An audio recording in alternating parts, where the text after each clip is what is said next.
Hello there. Thank you very much for your patience in continuing with the readings of The Projection of the Astral Body by Sylvan, Muldoon and Hereward Carrington. Forgive me, I have no stand today, so I am holding it. But I thought I'd better crack on. It's been a month since I last uploaded a section of this book, and I know that some who started following along at the very beginning were very keen to get this one finished so that we could move on to the sacred mushroom and the cross. So again, I am holding my phone, so please bear with me. It will be a little bit wiggly. So we're beginning on page 261, why victims of violent death reenact their death in the astral body. I'm just going to try and maneuver this so that I can read it at the same time. 261. Almost every night after this tragedy, I dreamed that I was being electrocuted, and in the dream I would live through the whole experience again, exactly as it had happened. Sometimes I would become conscious and find that it was only a dream, but on doing so always found myself projected and usually standing beside my physical body which lay upon the bed. Even then, at times, it would take several minutes to understand that I was conscious and in my astral body, and that the experience was a thing of the past. On one occasion, I awakened in this awful dream and found myself projected, living through the horrible experience exactly on that spot where it occurred, which was several blocks from my home. I believe I mentioned before that the victim of a violent death often reenacts his death over and over again in the astral, and when we consider this fact, it really seems cruel that this would be so. Just why the victim should live over his death time after time is not difficult to account for. It is not so much the actual pain which remains as it is the mental terror which the pain has impressed deeply upon the mind, the stress which has gained control of the victim, unless his conscious mind be functioning perfectly. To bring explanation of this home to you, let us suppose for a moment that I had died upon the wire, instead of becoming physically alive again. More than one condition could then be brought about wherein I then permanently in the astral would reenact the death. We have seen that this is exactly what I did when physically alive, astrally living through the event by night. Would I not do the same thing while sleeping, even though I were permanently projected? Oh yes, astral brings sleep and dream, even as you and I. The astral body is the dream body. We must not forget that. Thus, even had I become a resident of the unseen world, I should not be unlike I am now in the flesh, and by night, or whenever unconscious would overtake me, or when I would dream, I would live through my death in the astral body, exactly as I had lived through the experience in the astral body while still physically alive. The dominating impression made upon my mind, the stress, would have made me under control, just as the stress of habit compels the projector to enact the habit. One can well imagine the impression made upon the mind by the terror of a violent death. This terror can even unbalance the mind of the victim, and he will actually be insane in the astral for a time. The dominating stress in his mind will compel him to constantly reenact the scene. He is then earthbound, of course, and should he be observed reenacting the scene by earthly beings, the spot would be said to be haunted. Much has been written about earthbound entities, yet most writers fail to state why the entities are in such a condition, some even claiming that the haunter must have led a bad life while in the flesh, and was therefore held down in the astral. This is about the most logical explanation which objective reasoning can give, but experience in astral projection reveals the reason I am giving you now. The most upright earthly being is just as apt to become the victim of an earthbound condition as the most wicked. He is earthbound not because of his morals, but because of his psychic condition. I have been criticized by spiritualists on several occasions for making this statement, for example, that the most upright earthly being is just making this statement. i.e., the most upright earthly being is just as apt to become a victim of an earthbound condition as the most wicked. Yet it is true that a perfectly innocent person may become earthbound. It is always the victim of a murder who lives over his death and haunts the place of his death. How often do we hear of the murderer haunting a place? No, it's always the victim, the innocent party, who figures in haunted house phenomena.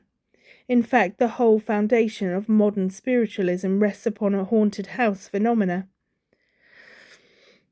There are 4, and only 4 reasons why spirits are earthbound, and curiously enough, we have already employed 3 of them in the production of self-projection.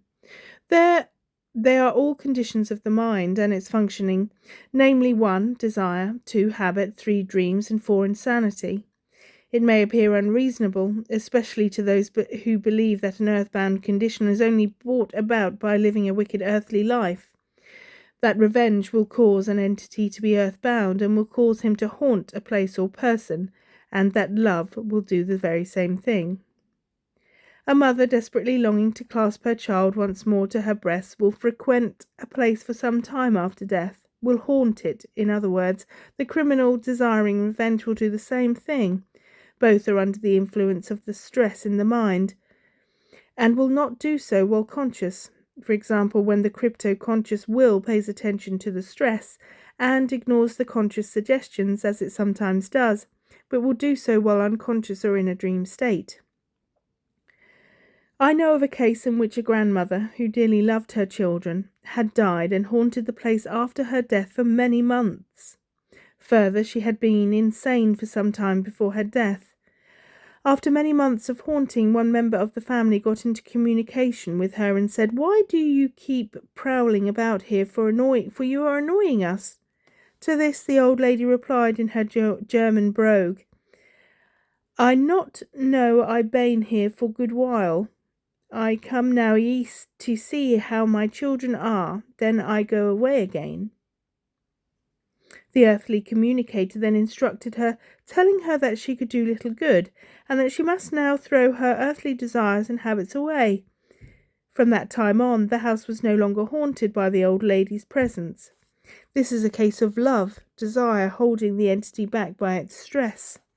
Speaking of living over and over again one's death in the astral, there is a case on record in which 2 men become involved in a quarrel on the road to a mill near Bristol, England.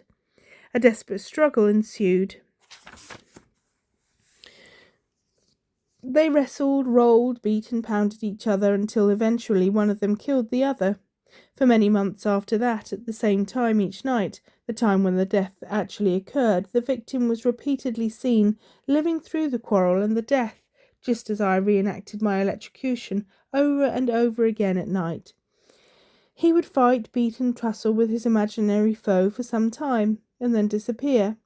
Investigators who saw the scene stated that the entity appeared to be dreaming, yet he occasionally conversed with them as logically as any conscious person would.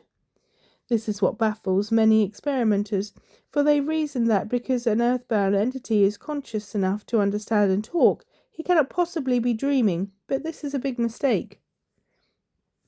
It is the crypto-conscious mind which has the entity under control at such time, and it is this mind which does the talking, answers the questions, etc., while the conscious mind is engaged in the dream. On the other hand, the entity can be conscious and under the domination of the crypto-conscious mind, which ignores his conscious suggestions and pays attention to the stress of the subconscious mind. But this does not occur frequently.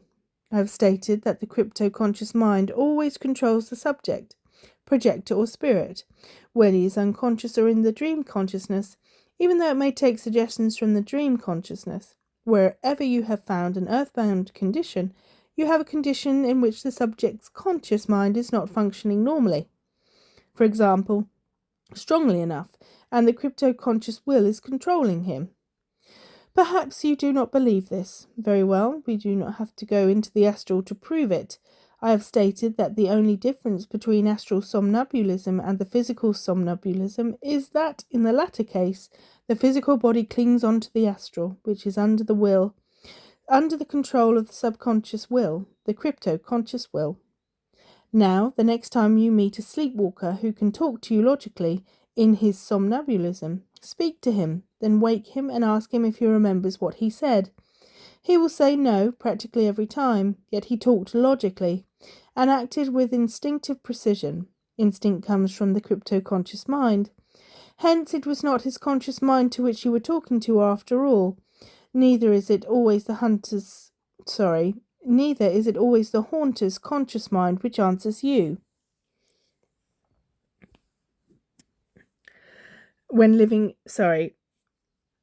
Neither is it always the haunter's conscious mind which answers you when he is living over his death or incidents connected with it in a dream.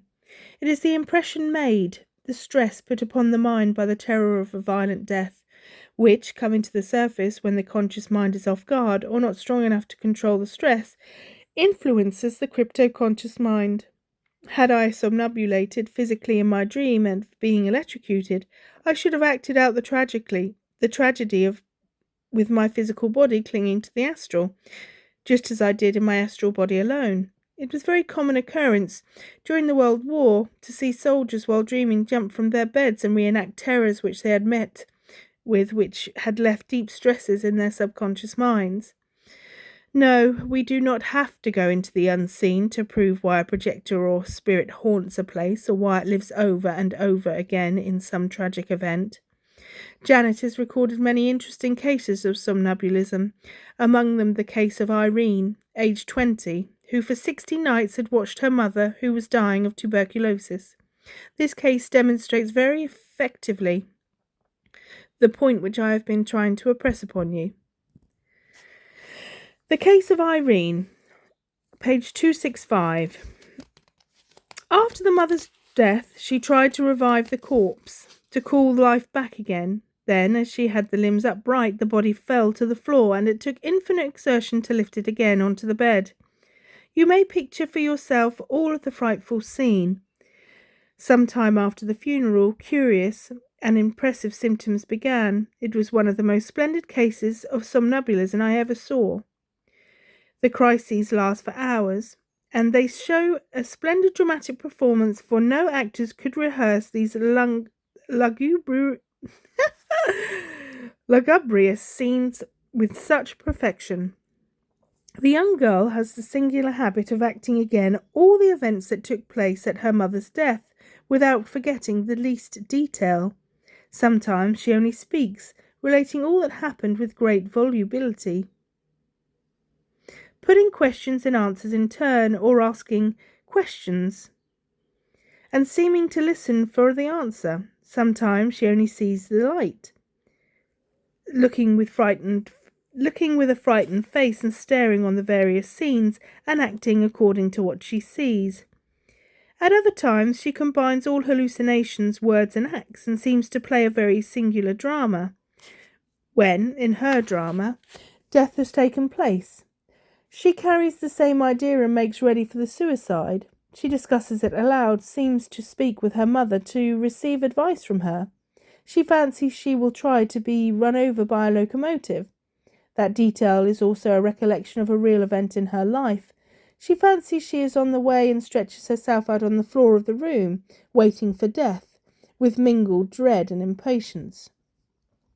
She poses and wears on her face expressions really worthy of admiration, which remain fixed during several minutes. The train arrives before her staring eyes. She utters a terrible shriek and falls back motionless as if she were dead. She soon gets up and begins acting over again one of the preceding scenes. In fact, one of the characteristics of these somnambulisms is that they repeat themselves indefinitely. Not only are the different attacks always exactly alike, repeating the same movements, expressions, and words, but in the course of the same attack, when it has lasted a certain time, the same scene may be repeated again, exactly in the same way, 5 or 10 minutes.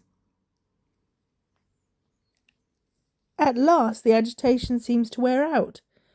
The dream grows less clear, and gradually or suddenly, according to the causes, the patient comes back to her normal consciousness, takes up her ordinary business, quite undisturbed by what has happened. Okay, so we're ending here on 266. We'll begin again on chapter 14, the crypto-conscious mind and telekinesis. And just here is an excellent illustration of how the different Departments of the mind can work separately or in collaboration. The crypto-conscious mind, which controls the movements of the body, takes its suggestions from the strong impression or stress in the memory and works them out in good order. The department giving that suggestion to the crypto-conscious is not the department which controls the body, making it act out the drama. The controlling power is the crypto-conscious. As the suggestion of the mother's death comes along, the mind goes off at a tangent, and the impression of being run over by the locomotive, another strong stress in the girl's mind, starts the controlling intelligence to act this out. The girl's death instead of the mother's. This is akin to the way in which the astral somnambulist will go off at a tangent. He might project starting to the bakery, then cross a path leading into the bank where he had his money, and was in the habit of going and thus walking into the bank to deposit money. If this were occurring in the detached astral body, it would often project to the railroad track, to the spot, or a spot resembling the one seen in the dream. And when this occurs, the impressions composing part of the stress are stronger than the impressions composing the rest of the stress. Thank you, blessed be, and have a wonderful day.